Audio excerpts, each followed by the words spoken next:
Welcome to my class, everyone. So I'm going to discuss about sol.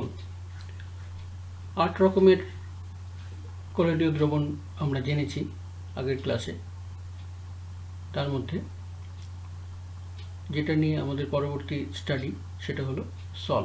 সল মানে dispersion medium হলো liquid, এবং যেমন কাদা গোলা জল, তারপরে পেনের কালি, এই সকল পদার্থ তারা সলের মধ্যে পড়ে। বা চক গোলা জল, অথবা জলের মধ্যে যদি চারকোল গুঁড়ো দেওয়া যায় এবং কালো ঘোলাটে জল যদি পাওয়া যায়, সেগুলো হচ্ছে সল। তারপরে ল্যাবে আমরা যে স্টার্চের দ্রবণ বানাই, সেই স্টার্চের দ্রবণ মূলত সল। স্টার্চ পার্টিকেলগুলো সল আকারে ডিসপার্সড হয়ে থাকে। এখন এই সল কয় প্রকারের? এই সল মূলত দুই প্রকারের, একটা লায়োফিলিক সল আর একটা লায়োফোবিক সল। এবার এই লায়োস কথাটা এসেছে গ্রিক ওয়ার্ড লায়োস থেকে, মানে লায়োফিলিক এবং লায়োফোবিকের যে লায়োস, এটা গ্রিক ওয়ার্ড একটা, যার মানে হচ্ছে সলভেন্ট বা দ্রাবক। আর ফিলিক কথাটা এসেছে অ্যাফিনিটি থেকে, যার মানে হচ্ছে it has some attraction, that means attractive. Phobic কথাটা এসেছে ফোবিয়া থেকে, মানে ভয় থেকে, that means it has some repulsion. তো কার প্রতি কার অ্যাট্রাকশন এবং কার প্রতি কার রিপালশন? পরিষ্কার বোঝাই যাচ্ছে সলভেন্টের প্রতি ইদার আকর্ষণ থাকবে অর রিপালশন থাকবে। সো সলভেন্ট মলিকুলের প্রতি আকর্ষণ থাকলে সেই সল হচ্ছে লায়োফিলিক সল, আর যদি সলভেন্ট মলিকুলের প্রতি বিকর্ষণ থাকে তাহলে সেই সল হচ্ছে লায়োফোবিক সল। তবে বাই দ্য ওয়ে এখানে বলে রাখি, সলভেন্ট মানে কিন্তু ডিসপারশন মিডিয়ামকে বোঝানো হচ্ছে। এবারে চলে আসি এদের মধ্যে পার্থক্য নিরূপণে। So what about the differences between lyophilic sol and lyophobic sol? First of all, dispersed particles have affinity towards medium এবং এদের have repulsion towards medium, যেটা প্রথমেই তাদের ডেফিনিশনে বলা থাকছে। দ্বিতীয় পয়েন্ট হচ্ছে লায়োফিলিক সল ইজ রিভার্সিবল। এই রিভার্সিবিলিটির মানে হচ্ছে এই, আমি দুটো সলের এক্সাম্পল হিসেবে এখানে রাখছি। একটা ধরা যাক চারকোল গুঁড়ো, যাকে জলের মধ্যে ডিসপারশন করে রাখা হয়েছে এবং পাওয়া গেছে লায়োফোবিক সল। আরেকটা হচ্ছে স্টার্চের পাউডার, যাকে জলের মধ্যে তৈরি করা হয়েছে ফুটিয়ে জলকে, যেটা কিনা লায়োফিলিক সলের মধ্যে পড়ছে। তো স্টার্চের যে সল, সেটাকে যদি আমরা শুকিয়ে ফেলি, অর্থাৎ ডিসপারশন মিডিয়ামকে যদি আমরা এভাপোরেট করে দিই, তাহলে যে শুকনো বস্তুটি পড়ে থাকে সেটি মূলত স্টার্চের গুঁড়োগুলো এক জায়গায় শুকিয়ে পড়ে থাকে। আবার যদি পুনরায় তার মধ্যে আমরা জল যোগ করে তাকে পুনরায় আমরা আবার ফোটাই, তাহলে এই সলটা পুনরায় প্রস্তুত হবে। লায়োফোবিক সলের ক্ষেত্রে কিন্তু এই ঘটনাটা ঘটানো সম্ভব নয়। অর্থাৎ ধরা যাক গোল্ড সল আছে অথবা কার্বন সল আছে, তাদেরকে আমরা ড্রাই আপ করলাম। ড্রাই আপ করার পর পুনরায় তার মধ্যে সলভেন্ট বা জল অ্যাড করলাম, করে তাকে যদি আমরা ঝাঁকাই, তাহলে কিন্তু ঝাঁকাই বা ফোটাই যাই করি না কেন, তাহলে কিন্তু সেই সল তৈরি হয় না। অর্থাৎ এরা হচ্ছে লায়োফিলিক সল হচ্ছে রিভার্সিবল এবং লায়োফোবিক সল হচ্ছে ইররিভার্সিবল। এবারে এদের কি করে তৈরি করা যায়? লায়োফিলিক সলদেরকে ডিরেক্ট মেথডে তৈরি করা হয়।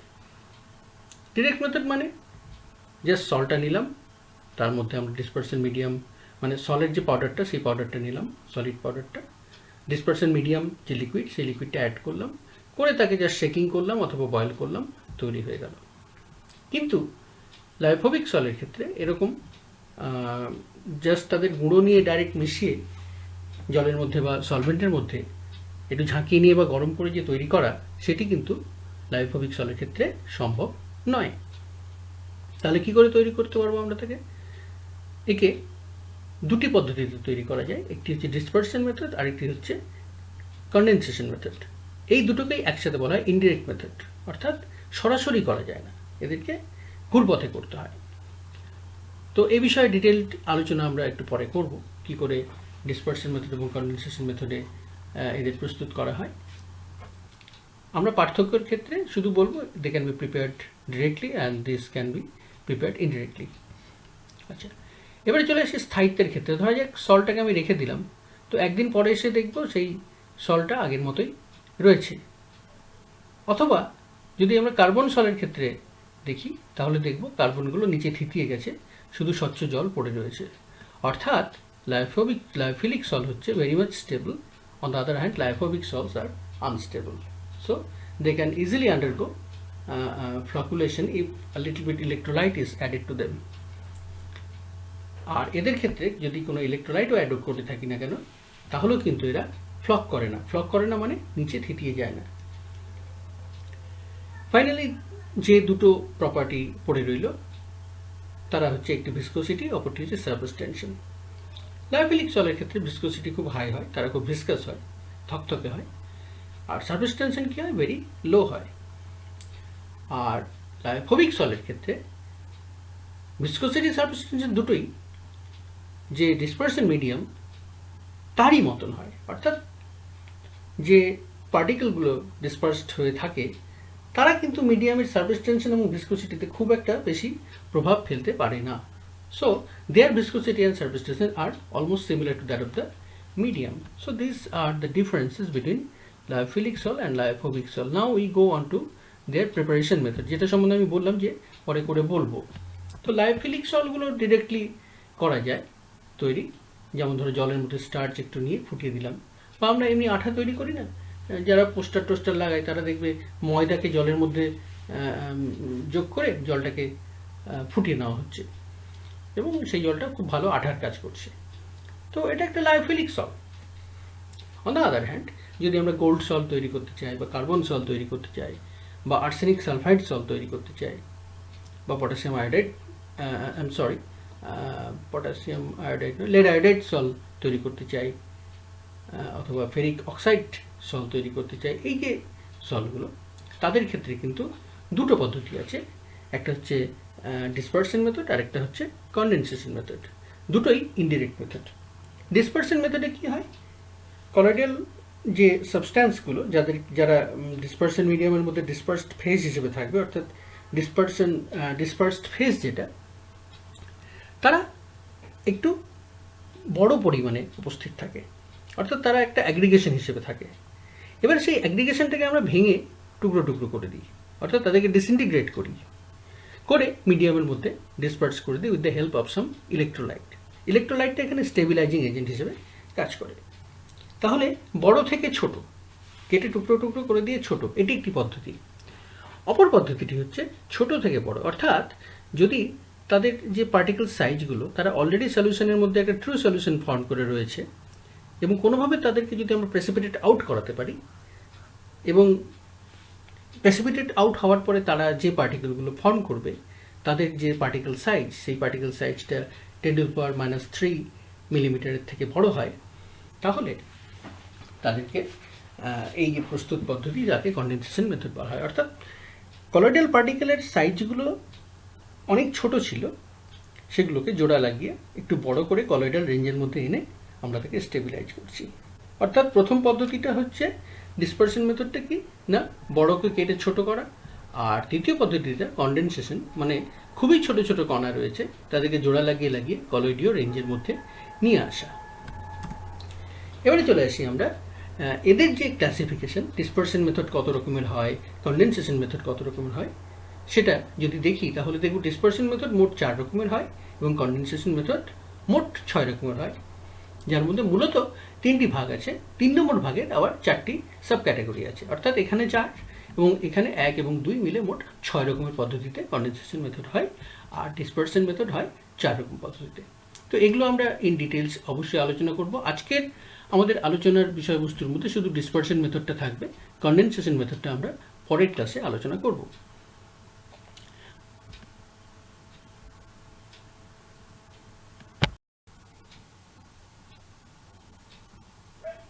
প্রথমে আমরা ডিসপারশন মেথড আলোচনা করব। তো ডিসপারশন মেথড আমরা দেখলাম মোট 4 প্রকারের আছে, তার মধ্যে প্রথম হচ্ছে মেকানিক্যাল ডিসপারশন। কেমন এই মেকানিক্যাল ডিসপারশন আমরা দেখে নিই। In this method making a colloid by milling a given solid, তার মানে একটি নির্দিষ্ট কঠিন পদার্থ রয়েছে এবং সেই কঠিন পদার্থকে আমরা জাস্ট মিলিং করে, অর্থাৎ যেটাকে আমরা বলি পেশাই করা, করে তার গুঁড়ো তৈরি করা হচ্ছে এবং সেই গুঁড়োকে ডিসপারশন করে দেওয়া হচ্ছে। যেমন সিম্পল গমের গুঁড়ো থেকে ময়দা বা আটা তৈরি হয় এবং তাকে জলের মধ্যে যদি আমরা বয়েল করি তাহলে যে আঠা জাতীয় পদার্থ উৎপন্ন হয় সেটি একটি স্টার্চের সল্ট। তো এটি একটি direct method. The colloidal mill consists of two steel plates nearly touching to each other and rotating in opposite directions with high speed. এর ছবিটা আমি পরের স্লাইডে দেখাচ্ছি যে দুটি মেটাল প্লেট আছে এবং তারা ঘুরছে পরস্পরের বিপরীত দিকে। এতে কি হয়, সেই জিনিসটা ভালো মতো গুঁড়ো হয়ে যায়। The solid particles are turned off into colloidal size and dispersed in the dispersion medium to produce the salt. এই যে গুঁড়োটা করা হচ্ছে, গুঁড়ো করে কিন্তু তাদের পার্টিকেল সাইজগুলোকে ঠিক কলয়েডাল রেঞ্জের মধ্যেই রাখা হচ্ছে, অর্থাৎ 10⁻³ থেকে 10⁻6 মিলিমিটার এই রেঞ্জের মধ্যে তাদের সাইজটাকে রেখে দেওয়া হচ্ছে। For example, the colloidal graphite and printing inks are made by this method. এই পদ্ধতিতে কাদের তৈরি করা হয়? গ্রাফাইট, তার যে কলয়েডীয় দ্রবণ সেটি প্রস্তুত করা হয়। এছাড়া প্রচুর কালি এই পদ্ধতিতে তৈরি করা হয়। চলে যাচ্ছি আমরা ছবিতে, যেখানে মেকানিক্যাল ডিসপারশনের যে কলয়েডাল মিল, সেই কলয়েডাল মিলের ছবিতে এই একটি প্লেট, এই একটি প্লেট, ওকে, এটি একটি মেটাল ডিস্ক, আর এই দুজনের ফাঁকে এদিক দিয়ে গুঁড়োটা বেরিয়ে আসে, অর্থাৎ ডিসচার্জিং হয় তাদের। এছাড়া এখানে একটি হুইল আছে, সেই হুইলের সাথে বেল্ট লাগানো আছে যা কিনা একে ঘুরতে সাহায্য করছে। আর এটি হলো দণ্ড, যাকে বলছে সাসপেনশন। এই হলো তার ছবি। এবারে চলে আসি আমরা ইলেকট্রো ডিসপারশন মেথড। এবং ইলেকট্রো ডিসপারশন মেথড মানে ব্রেডিক্স আর্ক মেথড। এই ব্রেডিক্স আর্ক মেথড তোমরা নিচু ক্লাসে পড়েছো। সেখানে কি করা হয়, একটি বরফের জ্যাকেট থাকে, সেই বরফের জ্যাকেটের মধ্যে একটি পাত্র নেওয়া হয়, যে পাত্রের মধ্যে কস্টিক পটাশিয়াম হাইড্রোক্সাইড তার দ্রবণ নেওয়া হয়, ডাইলুট সলিউশন, এবং সেখানে দুটি মেটাল ইলেকট্রোড থাকে। সেই মেটাল ইলেকট্রোডের মাঝখানে একটি গোল্ডেন ওয়্যারকে একটি কয়েল বানিয়ে সেই দুটির সাথে কানেক্ট করে দেওয়া হয়। এইবারে এই দুটি ইলেকট্রোডের মাঝখানে ইলেকট্রোডকে হাই ভোল্টেজে অ্যাপ্লাই করা হয়, অর্থাৎ এই ইলেকট্রোডটার উপরে হাই ভোল্টেজ অ্যাপ্লাই করা হয়। সেই হাই ভোল্টেজ অ্যাপ্লাই করার পরে একটি ইলেকট্রিক ফ্ল্যাশ হয় এখানটায়, এই জায়গাটাতে, অর্থাৎ এই জায়গাটা প্রচণ্ড গরম হয়ে যায় এবং গরম হয়ে গিয়ে সেই সোনার তারটা, গোল্ডেন ওয়্যার যেটা, সেই গোল্ডেন ওয়্যারটা ডিসপার্সড হয়ে যায়। অর্থাৎ এটি একটি মেটাল ওয়্যার ছিল, সেটি ছোটো ছোটো টুকরোয় ভেঙে গেল, অর্থাৎ এটি একটি ডিসইন্টিগ্রেশন মেথড বা ডিসপারশন মেথড। এবং এই যে জলের মধ্যে পটাশিয়াম হাইড্রোক্সাইড আছে, তার মধ্যে যে OH আয়নগুলো রয়েছে, সেই OH আয়নগুলো তাদের স্টেবিলাইজ করছে এবং স্টেবিলাইজ করার পর গোল্ড সল্ট তৈরি হচ্ছে। তো এই পদ্ধতিতে গোল্ড, সিলভার এদের সল্ট তৈরি করা হয়। তো কি বলা হচ্ছে না, when a very high voltage of electricity is applied on an arc মানে এই গোল তারটা, arc of gold immersed in ice cold aqueous solution। আচ্ছা, এখানে আইস কোল্ডের কারণটা কি না, এই যে হাই ভোল্টেজ অ্যাপ্লাই করছি আমরা, এর ফলে প্রচুর হিট উৎপন্ন হয়। সেই হিটটাকে জাস্ট কন্ট্রোল করার জন্য একে একটি আইস জ্যাকেটের মধ্যে রাখা হয়। দেখো এখানে লেখা রয়েছে আইস, কেমন, বরফের টুকরোর মধ্যে তাকে ঢুকে দেওয়া হয়। So ice cold aqueous solution of alkali মানে পটাশিয়াম হাইড্রোক্সাইড, সোডিয়াম হাইড্রোক্সাইড নিলেও হবে। Then the red coloured gold সলের কালারটা মূলত রেড হয়, is produced which is lyophobic in nature. এবং এর পদ্ধতিতে যে সলটি প্রস্তুত হয় সেটির ধর্ম হচ্ছে সেটি লাইফোবিক, অর্থাৎ দ্রাবক বিকর্ষী সল। লাইফিলিকের বাংলা হচ্ছে দ্রাবক আকর্ষী সল, লাইফোবিকের বাংলা হচ্ছে দ্রাবক বিকর্ষী সল। আচ্ছা, alkali is added in order to stabilise the sol. যে কথা বললাম যে সলটাকে স্টেবিলাইজ করার জন্য অ্যালকালি ব্যবহার করা। কী হয়, এই OH মাইনাস আয়নগুলো সেই পার্টিকেলগুলোর সারফেসে অ্যাডজর্বড হয়ে যায় এবং এর ফলে সেই পার্টিকেলগুলো পরস্পরকে বিকর্ষণ করে এবং এই বিকর্ষণের জন্যই তারা নিচে কখনোই থিতিয়ে যায় না এবং তারা স্টেবিলাইজ করে। The ice jacket is used in order to absorb the heat produced during this process. যেটা বললাম যে এই পদ্ধতিতে গোল্ড সল্ট তৈরি করতে গেলে প্রচুর তাপ উৎপন্ন হয়, যা শোষণ করার জন্য সেটিকে একটি আইস জ্যাকেটের মধ্যে পুরে রাখা হয়। এই পদ্ধতিতে সিলভার, প্ল্যাটিনাম এদেরও সল্ট প্রস্তুত করা হয়। হয়ে গেল 2 নম্বর। 3 নম্বর হচ্ছে পেপটাইজেশন। পেপটাইজেশনটা এক প্রকার অ্যাডজর্পশন টেকনিক। অ্যাডজর্পশন টেকনিক কীরকম?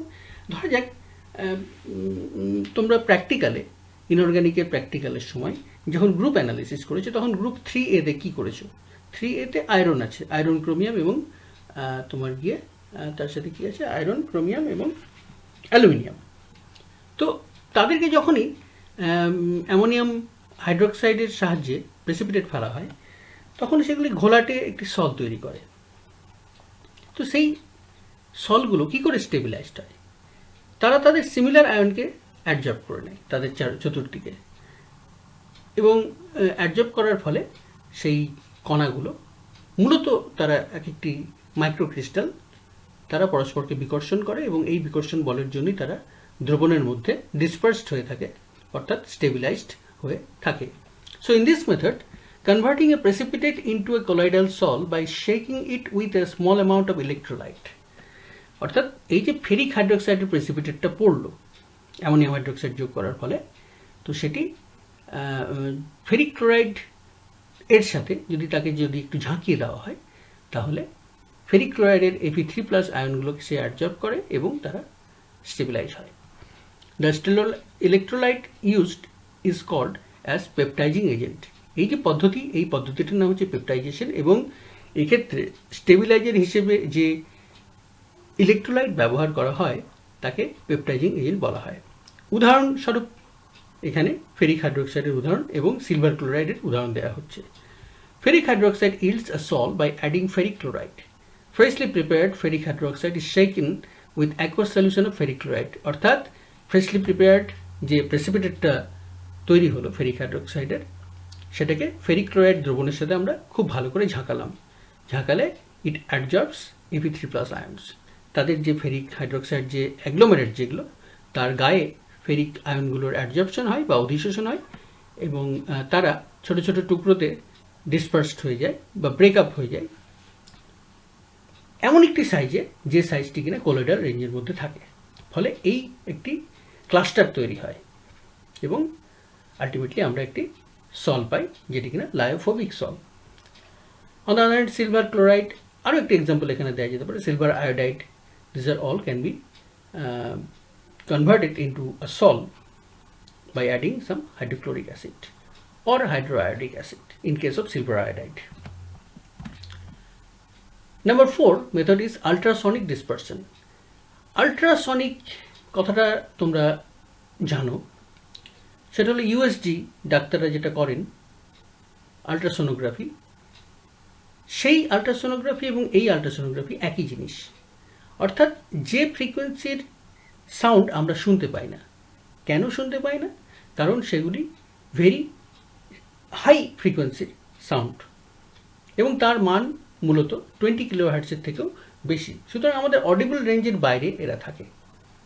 তো এটি এত পাওয়ারফুল জিনিস যে যে কোনো ক্লাস্টারকে বা যে কোনো অ্যাগ্লোমেরেটকে সে ব্রেক আপ করতে খুব সাহায্য করে। ফলে ইউএসজিটা অ্যাকচুয়ালি মেডিকেলি একজন রোগীর শরীরের পক্ষে কিন্তু খুব যে ভালো জিনিস তা কিন্তু নয়, যে কারণে ফিটাসের ইউএসজি করাটা সকলেই কিন্তু সমর্থন করেন না, সব ডাক্তার কিন্তু সমর্থন করেন না, এতে বেবির ক্ষতি হয়। তো এটি একটি পাওয়ারফুল সাউন্ড ওয়েভ যেটি কিনা বড় রকমের আলোড়ন সৃষ্টি করে যদি কিনা সেটা একটি পার্টিকেল হয় তার ভেতরে। So the sound waves of high frequency 20 kilohertz or more are usually called ultrasonic waves. When ultrasonic waves are passed through the solution containing large particles, then they break down to form colloidal solution. কি বললাম? যে সেই কণাগুলো break করে যায়, ভেঙে যায় এবং কলোয়েডীয় দ্রবণ তৈরি হয়। Stable sol of carbon black is produced by this method. তো কার্বন সল এইভাবে প্রস্তুত করা হয়। It has wide applicability in the printing industry. এবং এইভাবেই কালি বা রং প্রস্তুত করা হয়। তো এই চারটি হলো মূলত